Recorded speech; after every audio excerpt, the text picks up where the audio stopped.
Good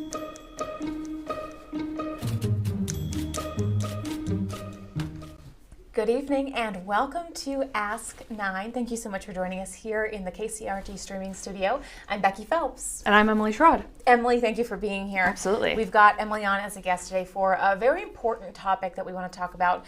Every year, the Cedar Rapids Police Department releases its annual crime statistics. It's this huge data dump that they give to the media and to the public as well.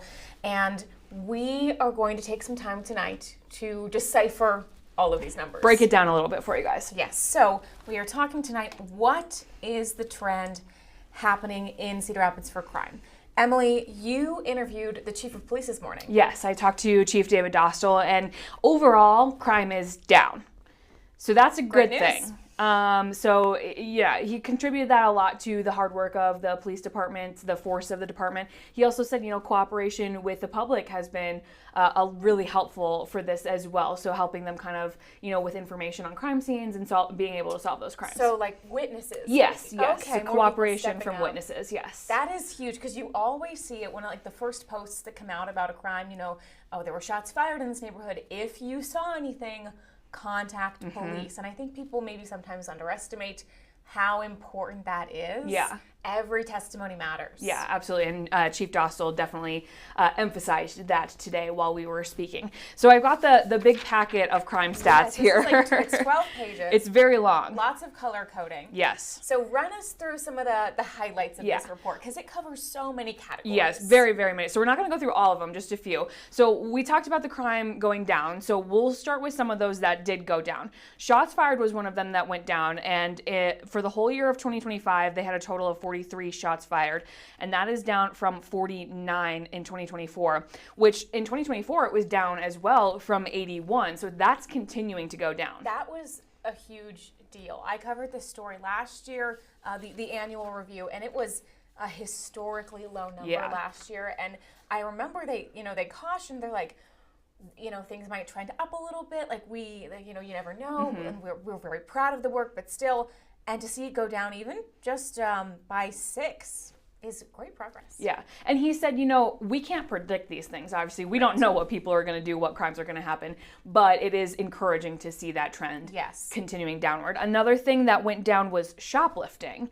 And this one went down quite a bit. So in 2025, there was 881 incidents of shoplifting.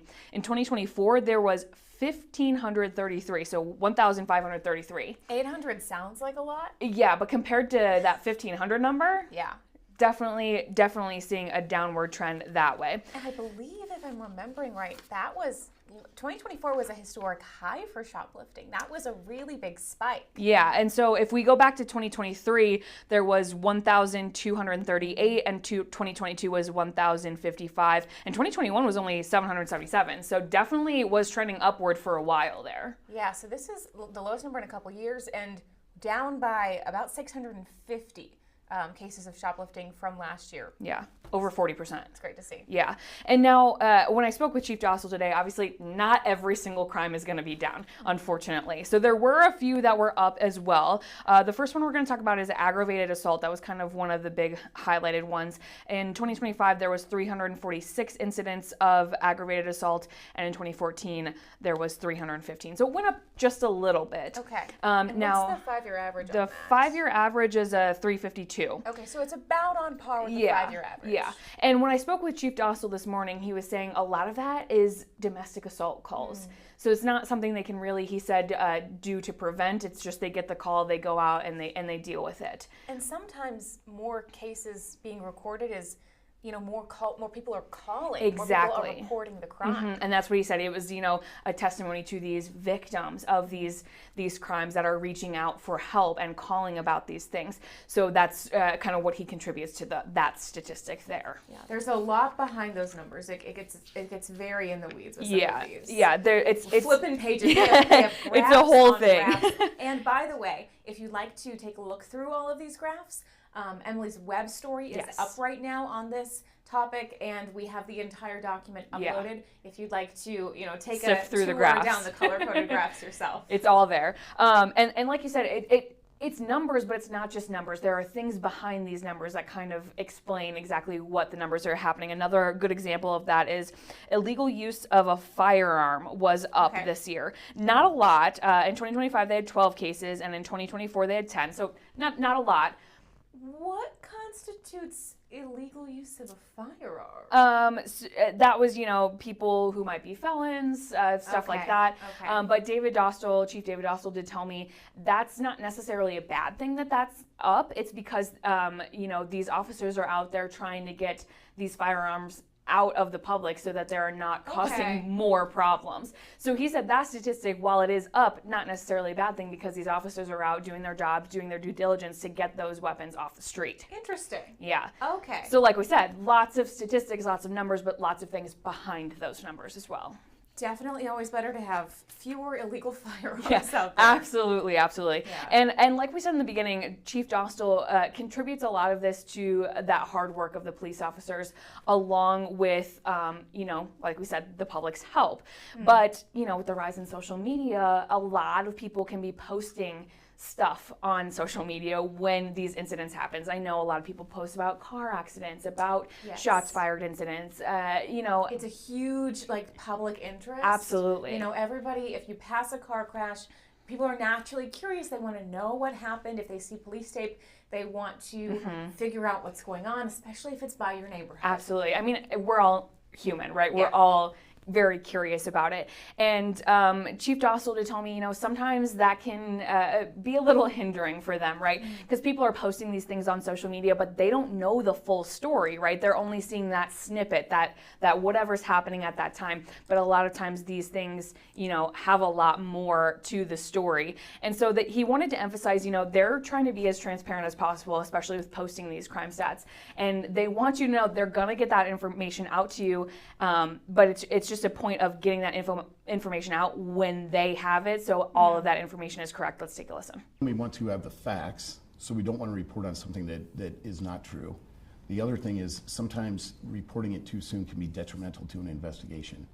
And when all is said and done, we want a conviction, or at least an arrest, I should say. We want the arrest, and then we want to protect the investigation from.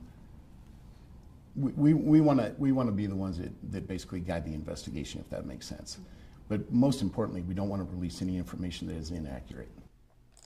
And that's, kind of similar to what we do, right? Like, we want to be able to give you the facts and make sure that they are true and make sure the right information is getting out there. And that's exactly what Chief Dostal is saying. It's like, we'll get that information out to you, but just give us some time to make sure everything we're saying is correct and it's not compromising the investigation that could lead to an arrest. That makes sense. And you have to think, from the time where you drive past what looks like a crime scene, it takes a while to go around, take a look at everything, gather all the evidence, process the evidence. So it does make sense that they need to take their time, get everything in, and make sure that it's done with correct process. Right. So definitely be patient with the police if you're seeing something in your neighborhood. Obviously, of course, you want answers, and they're going to get those to you. It's just going to take a little bit of time because they want to make sure it's correct. Another thing he talked about is a little bit about goals for 2026, right? Yeah. So nice to good see. Streak on a lot of things. Yeah, exactly. Keep that going. He wants to keep that going. That's what he said. He wants to continue that downward trend of crime in 2026. And a lot of that, he said, was making sure they're continuing that community relationship with people. Like he said, he very much emphasized it was a great help to their office with people helping them.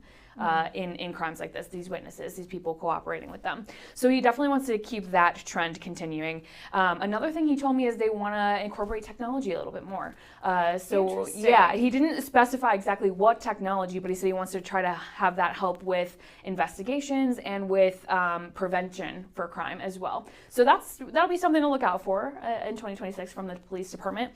But really, he said, again, just emphasizing that community connection. And he thinks, the department itself is pretty well oiled right now. They have a good relationship with the community. They want to continue that, but they also have a good relationship with other partners throughout the community. We'll take another listen with him. I would like to say we want to continue with the trends moving downward. We want to be vigilant. We want to continue those relationships with the community, and as together, it's a group effort. Every officer, every division within this department works well with one another, and that is what is helping tremendously. We have a great working relationship with the Lane County Attorney's Office, with the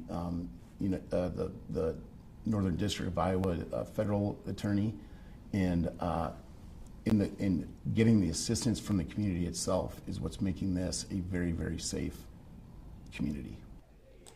So you heard him there emphasize, community partnerships with the community and other entities throughout the region, just trying to make everything safe. He did tell me, Cedar Rapids is the second biggest city in the state, and we're a relatively safe city. He wanted to emphasize that, and it can be hard when you see on social media or even in the news about, shots fired incident or things that may be concerning, but take a look at the data. The data doesn't lie, right? So it's on that downward trend, and he really credits all of these things that we've talked about to keeping the city safe. It will be interesting to see what that technology piece means in 2026. I know a lot of law enforcement departments use drones. That's a pretty big asset to them. The flock cameras across many departments in Eastern Iowa are expanding in many places and are somewhat controversial as well. Yeah, it will be interesting to see what the department, offer some credit to maybe in 2026 with helping them work on crimes. Lots of different things in the works there, and I'm sure we'll cover this again come 2027 to see what worked, what didn't, what's up, what's down. Like I said, this is a pretty big packet here, so if you are interested, like Becky said, it's on the website right now. You can flip through it for yourself. There's a lot of interesting information in here, but overall, crime down is a pretty good thing, right? I think so. Emily, thank you so much for joining us. Thank you for having me. And of course, as always, if you have any questions or topics you'd like us to look into here on Ask 9, shoot us a message on Facebook or send us an email. We would love to know what you guys would like us to look at. Have a great evening.